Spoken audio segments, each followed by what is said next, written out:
Assalamualaikum warahmatullahi wabarakatuh. Teman-teman yang dirahmati oleh Allah Subhanahu wa Ta'ala, dimanapun Anda berada dan siapapun yang menonton video ini, teman-teman, mungkin di antara teman-teman pernah mengalami sakit hati kepada seseorang, baik itu dengan perkataan orang itu, ya, atau ucapannya, atau perbuatannya, ya, atau tingkah lakunya.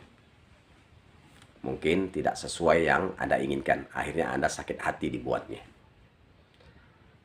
Nah, timbullah rasa hasad. Ujungnya Anda dendam karena Anda membalas secara fisik atau secara ucapan Anda tak sanggup, ya.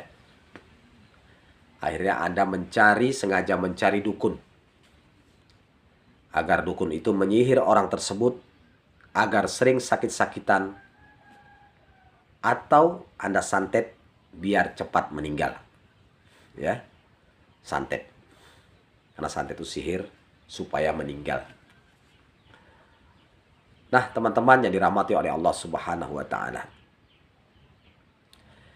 kalau ini Anda lakukan atau Anda tempuh seperti ini merupakan kesalahan yang besar dan hasilnya tidak menguntungkan kepada Anda, malah merugikan Anda, malah Anda akan fatal, ya, akan fatal.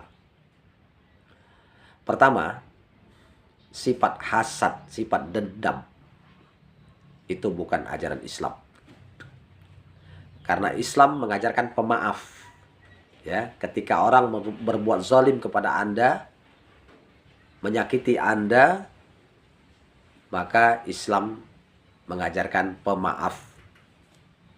Memaafkan atas kesalahan orang itu lebih baik, ya. Anggap sajalah semua kejadian buruk ini merupakan takdir dari Allah Subhanahu wa Ta'ala, dan banyak hikmah di balik itu semua.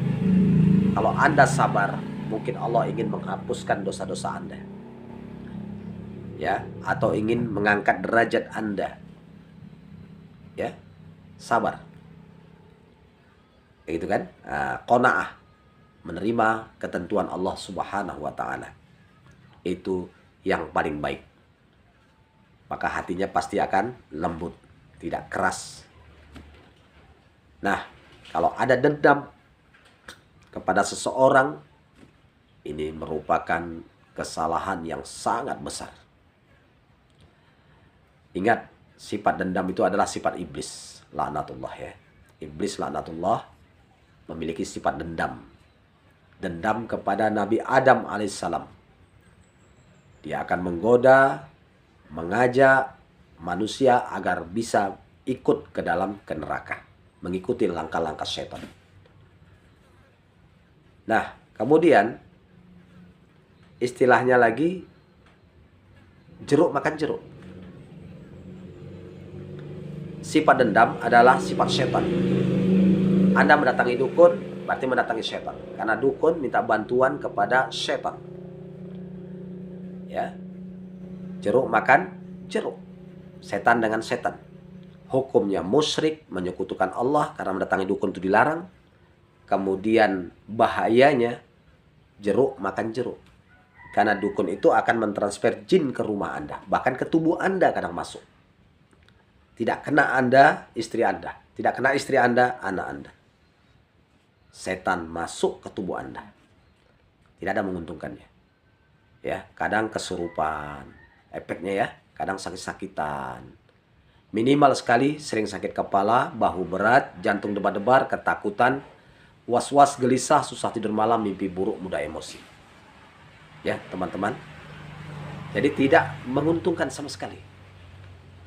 Nah, apalagi zaman ini, zaman kita sekarang, sudah banyak praktisi ruqyah di mana-mana, ya. Ruqyah yang syariah, ya. Yang saya maksud di sini ruqyah yang syariah. Apalagi dia kena santet, kena guna-guna. Terakhir dia mencari ruqyah, mengundang praktisi ruqyah. Datanglah praktisi ruqyah, dibacakan Al-Quran, kalamullah. Jin yang ditransfer oleh dukun tadi terbakar kepanasan. Akhirnya jinnya nggak sanggup, menghadapinya, maka jinnya, setannya lari atau berbalik kepada dukunnya. Akhirnya dukunnya sakit berlipat-lipat, lebih parah daripada yang disantetnya atau yang disihirnya biar sakit-sakitan. Lebih parah sakitnya daripada sasarannya. Ya. Akhirnya dukun tak sanggup dia karena sakit kali luar biasa. Akhirnya dilemparkan kepada yang membeli, kepada Anda. Maka Anda akan mengalami sakit yang luar biasa. Nah, itu ya teman-teman. Makanya ini bukan solusi dan hasilnya akan fatal. Ditambah lagi dosanya musyrik. Anda rugi di dunia dan rugi di akhirat. Di dunia Anda rugi, di akhirat kalau Anda tidak tobat ya, kekal abadi di neraka selama-lamanya. Sebagaimana Allah katakan, innallaha la yaghfiru ayyushraka bihi wa yaghfiru ma duna dzalika liman yasha. Sesungguhnya Allah tidak akan mengampuni dosa syirik dan Dia akan mengampuni dosa selain syirik bagi siapa yang Dia kehendaki. Jadi yang benar ketika kita sakit hati kepada seseorang, Islam mengajarkan kita untuk qanaah, menerima takdir dari Allah Subhanahu wa taala. Hadapi dengan kesabaran. Karena hikmah di balik itu semua cukup banyak, ya. Banyak nilai-nilai kebaikan yang Allah berikan ketika kita bersabar. Tidak perlu dendam. Ya, itu yang benar. Nah, karena dendam itu sifat iblis, berarti kita mengikuti langkah-langkah iblis atau langkah-langkah setan ya. Demikian teman-teman ya, mudah-mudahan video ini bermanfaat. Barakallahu fikum. Assalamualaikum warahmatullahi wabarakatuh.